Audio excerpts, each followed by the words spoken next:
I'm not the kind of person who gets scared easily. Midnight runs, weird noises, random power outages, none of that phases me. But this moment got me. It started around 12:15 a.m. I was up late finishing an essay for one of my grad classes. My apartment in Denver is on the second floor of an older building. Not ancient, but old enough that the walls creak when the wind picks up. I had my headphones on, listening to some lo-fi beats, completely in the zone. About an hour in, I realized I was starving, the kind of hungry that hits you out of nowhere, even though you just ate. So I made a quick run to the 7-Eleven 2 blocks down. It's my go-to spot when I need a midnight snack. The street was quiet when I stepped outside. No cars, no people. It wasn't unusual for my neighborhood at that time. It's not sketchy, but it's not the bustling part of the city either. I shoved my hands in my hoodie pockets, crossed the street, and made it to the store without incident. The weirdness started on my way back. I was maybe halfway home, walking past this small park with a single bench and a busted slide. I barely even noticed it during the day, it's just there, you know? But as I passed it, I felt this shift. I can't explain it. Like I just felt it. And then I heard a laugh.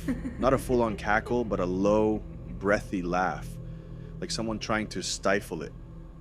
It wasn't loud, but it made me stop mid-step. I turned toward the park, and that's when I saw her. A woman sitting on the bench under one of those dim orange streetlights. Her head was tilted back slightly like she was looking up at the sky, but her face was shadowed by her hair. I couldn't tell if she was laughing or crying. It was that kind of sound. Now, I'm all for minding my business, especially at night. But something about her posture was off. Her back was too straight, her hands limp at her sides. She wasn't moving, not even a little. I thought about crossing the street to avoid her, but that felt dramatic. So I just kept walking, keeping her in my peripheral vision. As I got closer, she shifted. Just a small movement, but enough to make me look directly at her. Her head snapped toward me. I don't mean she turned her head. I mean it freaking snapped like a twitch, way too fast to be normal. Her face was kind of pale, her eyes wide open and locked on mine. But the worst part? She smiled. Not a friendly hey smile. It was sharp, too big for her face, like her mouth didn't quite belong there. I didn't stop to process, I just booked it. I didn't look back, didn't try to figure out if she was following me. I just ran until I was back inside my building, slamming the door behind me. By the time I got to my apartment, I was trying to convince myself it was just some weird lady having a rough night. I double-checked the locks, grabbed my snacks, and sat back down at my desk. My brain was telling me I'd overreacted, and then the knocking started. It wasn't loud, just a soft knock on my window. Remember, I'm on the second floor. My desk is right next to the window, but the blinds were down, and I wasn't about to lift them. The knocking didn't stop. 3 knocks, a pause, then 3 more. I tried to convince myself it was the wind or some branch, even though there aren't any trees close enough to my window. But the pattern was too deliberate, too human. My phone was on the other side of the room, and I was too scared to move. I just sat there, heart pounding, staring at the blinds like they were about to fly open. After a while, the knocking stopped. I waited another 10 minutes before I worked up the nerve to grab my phone and call my friend. She picked up immediately. I must have sounded panicked because she kept asking what was wrong. I told her someone was outside my window, but by the time she convinced me to check, there was nothing there. No footprints in the snow, no sign anyone had been there at all. I couldn't sleep last night.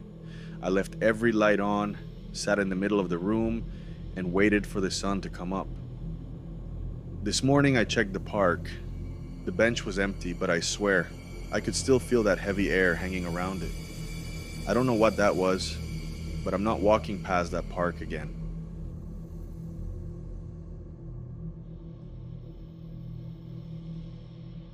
My place has a big porch out front and a decent sized yard where my dog, Muck, loves to run around. Muck is a mutt, part shepherd, part lab, and the sweetest dog you'll ever meet. But he's also protective, the kind of dog who always plants himself between me and the door if someone knocks, hackles up, ready to defend. It was a little after midnight. I was in bed scrolling on my phone, and Muck was curled up at the foot of the bed like always. The house was quiet. I was about to put my phone down and call it a night when I heard something scratching coming from the front door. Muck perked up immediately. His ears went stiff and his head tilted as he listened. I tried to make sense of the sound. It was soft, like fingernails or claws lightly scraping against the wood. I told myself it was probably nothing. Maybe a branch swaying in the wind or some animal looking for food. But then the scratching stopped and started again. Muck let out a low growl and jumped off the bed, his tail stiff and his body tense. He rarely growls, so when he does, I know it's serious. "Stay," I whispered, grabbing my phone and heading toward the door. Muck followed anyway, his nails clicking on the floor as he stuck close to my side. When I reached the door, I paused. I called out, "Hello?" The scratching stopped immediately. I waited for a response, but there was only silence. I glanced down at Muck, who was staring at the door, his growl deepening. I leaned toward the peephole and looked out. What I saw made my blood run cold. It was Muck. Or at least it looked like him. He, or it, was sitting on the porch, staring straight ahead, tail wagging in this stiff robotic way. Its fur was the same black and tan as Muck's, and it had his exact markings. But its eyes were wrong, too wide, too dark, with no reflection in the porch light. And its mouth hung open, almost like it was smiling, but in a way that felt off. Behind me, the real Muck started barking, a sharp, defensive sound. The thing on the porch turned its head sharply at the noise, its movements jerky like a puppet on strings. And then it stood up. Not like a dog standing on its hind legs. This was something else. Its limbs stretched unnaturally as it rose to full height, like around 4 feet. Its body was thin, and the way it moved was all wrong, like it was trying to remember how to move. I stumbled back, pulling Muck with me as he barked furiously. My hands were shaking so badly I could barely lock the door. The scratching started again, harder this time. The sound of nails or claws dragging down the wood over and over. I grabbed Muck's collar and went upstairs. I sat on the bed, clutching Muck. The scratching stopped after a few minutes, but I didn't move. I couldn't. The rest of the night was eerily quiet. I didn't hear footsteps, or the creak of the porch, or anything else. Just silence. When the sun came up, I finally worked up the nerve to go back downstairs.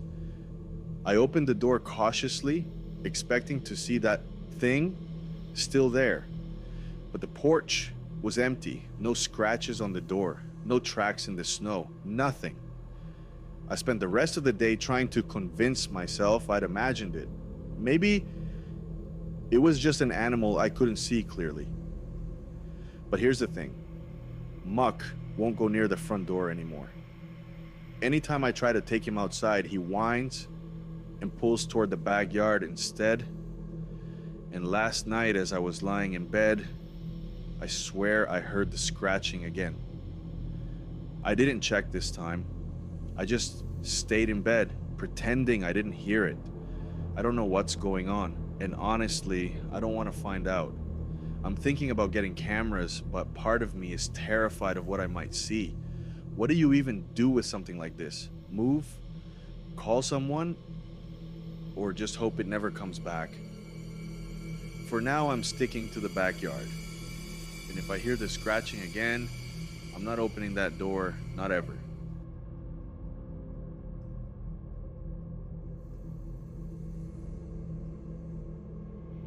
Last weekend, I stayed at my uncle's house while he was out of town. He owns an old farmhouse on the outskirts of Bloomington, Indiana. He asked me to watch the place while he was gone, feed his dog, check the mail, stuff like that. I agreed because I thought it'd be relaxing, a chance to get away from my noisy apartment in the city. I didn't realize how unsettling it would be to spend 2 nights in that house by myself. The first day was fine. I got there around noon, led the dog, Buster, out into the yard, and made myself at home. The house is old but charming, with creaky wood floors, tall windows, and a few odd features that come with a place that's over 100 years old, like the attic. There's a small square attic window on the front of the house. You can see it from the driveway, and it's one of those details that make the house look picturesque during the day but kind of eerie at night. I didn't plan on going up there. My uncle told me it was mostly empty, just dusty old furniture and some boxes. That night, after dinner, I settled into the living room with a book and Buster at my feet. Around 10 p.m., I locked the doors, turned off the downstairs lights, and headed to bed in the guest room. The house was so quiet I could hear every creak and groan of the wood settling. It took me a while to fall asleep. At some point in the night, I woke up. I wasn't sure what had woken me at first. I laid there for a moment, trying to shake off the grogginess. Then I heard a noise coming from above me. It sounded like footsteps. It was moving slowly across the attic floor. I told myself it was probably an animal, squirrels maybe, or raccoons. But as I lay there, the sound stopped and then started again, closer to the edge of the room, like someone pacing. I grabbed my phone and turned on the flashlight. Buster was awake now, sitting up and staring at the ceiling with his ears perked. The sound stopped again, and the house went silent. I stayed awake for a while, clutching my phone like it was some kind of weapon, but eventually I must have dozed off because the next thing I knew, it was morning. I convinced myself I'd overreacted. Old houses make noises, right? Still, I have a weird feeling in my gut. Later that day, I took Buster for a walk and decided to check the mailbox before heading back inside. As I walked up the driveway, I glanced up at the house and froze. There was someone standing in the attic window. I stopped in my tracks, my stomach flipping. It was just a glimpse, but I was sure I saw a face watching me from the glass. I stared at the window, waiting to see it again, but there was nothing, just the empty window pane. I told myself it was a trick of the light, maybe a reflection, but I couldn't stop thinking about it. When I got back inside, I locked the doors and stood at the bottom of the attic stairs, staring up at the closed door. I wasn't going up there. That night was worse. I tried to ignore the noises from the attic, the creaks, the occasional thump, but it felt like they were getting louder. Buster was restless too, pacing around the room and growling at nothing. At one point, I heard something that sounded like a soft scrape, like wood being dragged across the floor. I finally decided to call my uncle. Hey, have you ever heard anything weird in the attic? Like animals or something? There was a pause. No. Why? I told him about the noises, leaving out the part about the face in the window because it felt too ridiculous to say out loud. That's strange. I was just up there last week cleaning, didn't see or hear anything. You can check if you want, but the door should be locked. Locked? After we hung up, I went to check the attic door. I twisted the knob, and sure enough, it was locked tight. That was the last straw. I spent the rest of the night on the couch with Buster, all the lights on, watching TV at full volume to drown out the sounds. The next morning, I packed up and left early, texting my uncle that I had to head back to the city for work. Here's the part I can't stop thinking about. When my uncle got home, he called me. Did you go into the attic after all? He asked. No. It was locked, like you said. He was quiet for a moment. Well, when I went up there today, the window was open and I'm pretty sure I locked it.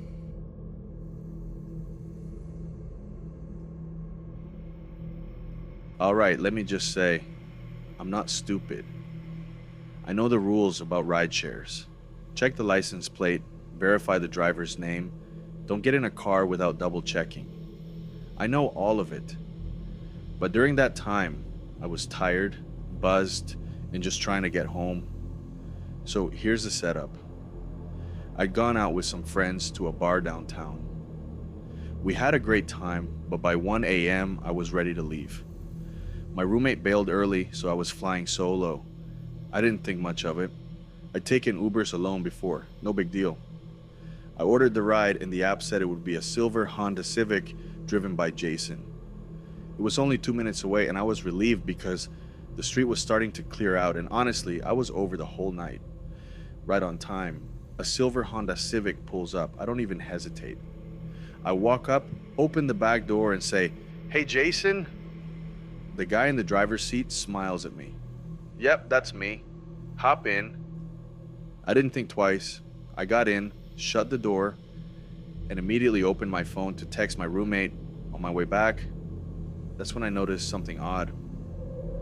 The car didn't start moving.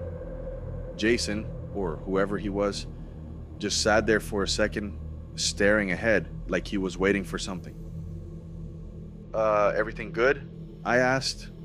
"Yeah, just checking the route." His phone wasn't mounted on the dash or clipped to the vent like most drivers. It was sitting face down in the cup holder. That's when I started to feel weird. I glanced around the car and saw an Uber sticker in the window was faded and peeling like it had been there for years. The interior smelled off like stale air and faint cologne. Still trying to play it cool, I said, "Can you confirm the address? Just want to make sure it's right." He didn't look at me. Where are you going again?" I felt my throat tighten. That's when I knew this wasn't Jason. Keeping my voice calm, I said, "Actually, I think I left my wallet at the bar. Can you let me out? I'll cancel and reorder once I grab it." He hesitated, then he sighed, all casual like, and said, "Sure, no problem." The second he unlocked the door, I ran. I didn't even shut it behind me. I just ran back toward the bar like my life depended on it. I didn't stop running until I was back under the neon lights and surrounded by people. When I checked the app, my actual ride had been canceled. Apparently, Jason couldn't find me and drove off. I don't know who that guy was or what he wanted, but the thought of where we might have ended up if I hadn't noticed something was off, yeah, no thanks. The next day I reported it to Uber and the police. They said these fake drivers have been a problem in some areas, but it's still rare. So yeah, learn from my almost disastrous mistake. Double check everything. Ask for the driver's name first. And if something feels even a little off, trust your gut. Because honestly, I don't think I've ever been that scared in my life.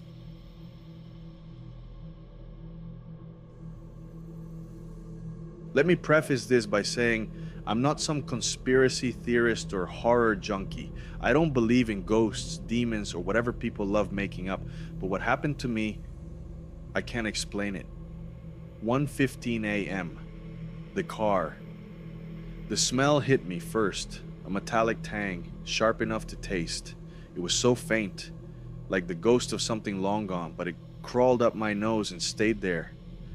I was driving home from a party in Silver Lake, a chill hangout, nothing wild, and I hadn't even been drinking. I was stone cold sober.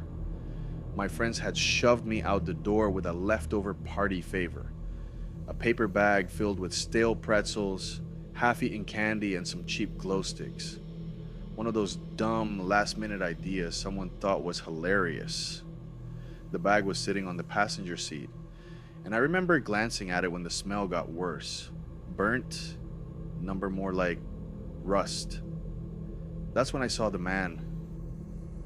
Earlier, the party. It was a regular night. A little awkward at first because I only knew the host.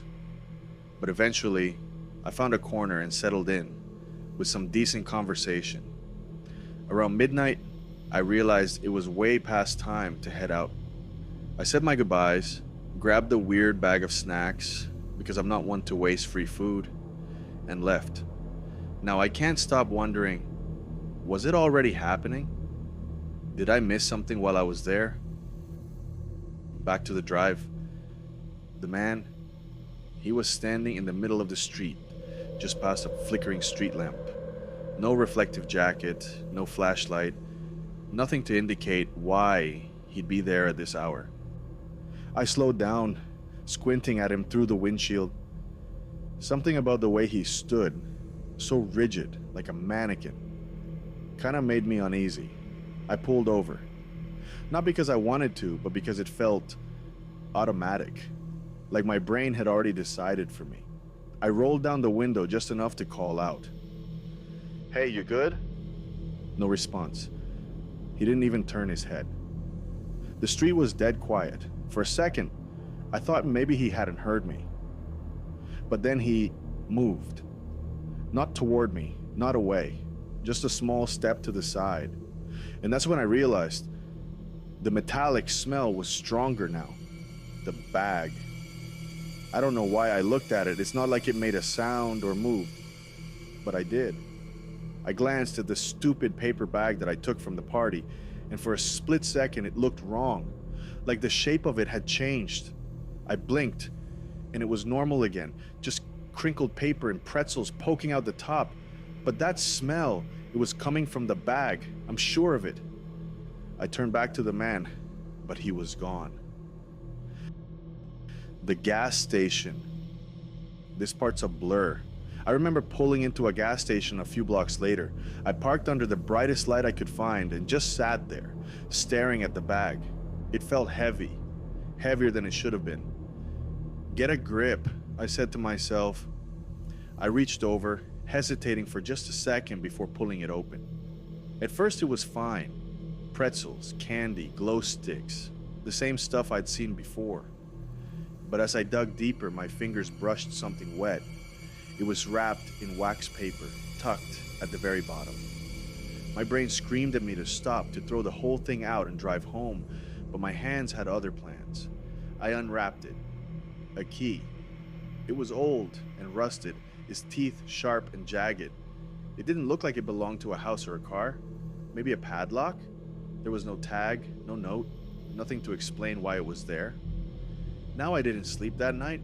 The key is sitting on my kitchen counter as I type this, and I can't bring myself to touch it again.